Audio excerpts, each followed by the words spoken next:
నిన్న 19వ తేదీ సాయంత్రం 5 గంటల ప్రాంతంలో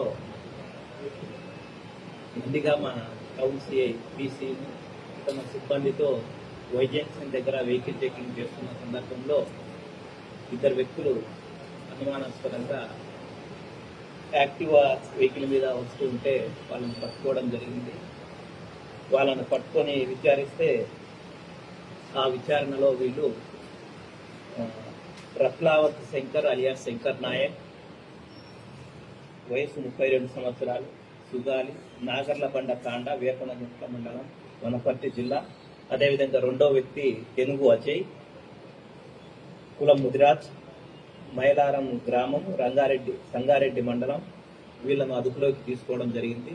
వీళ్లను పట్టుకొని విచారించగా గత నెల 25వ తేదీన మన నందిగామ పట్టణం కాకాని నగర్లో జరిగినటువంటి దొంగతనం కేసు ఒప్పుకోవడం జరిగింది.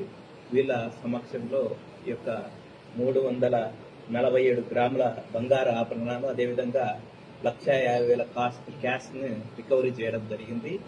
వీళ్లను తదుపరి వెరిఫై చేస్తే వీళ్ళకి ఆల్రెడీ తెలంగాణ, ఆంధ్రప్రదేశ్ ప్రాంతాల్లో సుమారుగా 130 నుంచి 140 చోరీ కేసుల్లో ఈ శంకర్ నాయక్ అనే అతను నిందితుడు.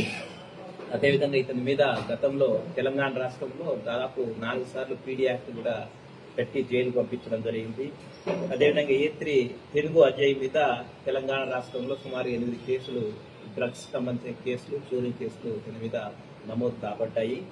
ఈరోజు వీళ్ళను పట్టుకొని యాజ్ పర్ ప్రొసీజర్ ప్రకారంగా కోర్టులో ప్రొడ్యూస్ చేయడం జరుగుతుంది. వీళ్ళ నుంచి వీళ్ళను పట్టుకోవడంలో చాకచక్యం ప్రదర్శించినటువంటి మన టౌన్ సిఐ పీసీను, అదేవిధంగా వాళ్ళ సిబ్బంది బి మోహన్ రావు, అదేవిధంగా టెక్నికల్ ఎస్ఐ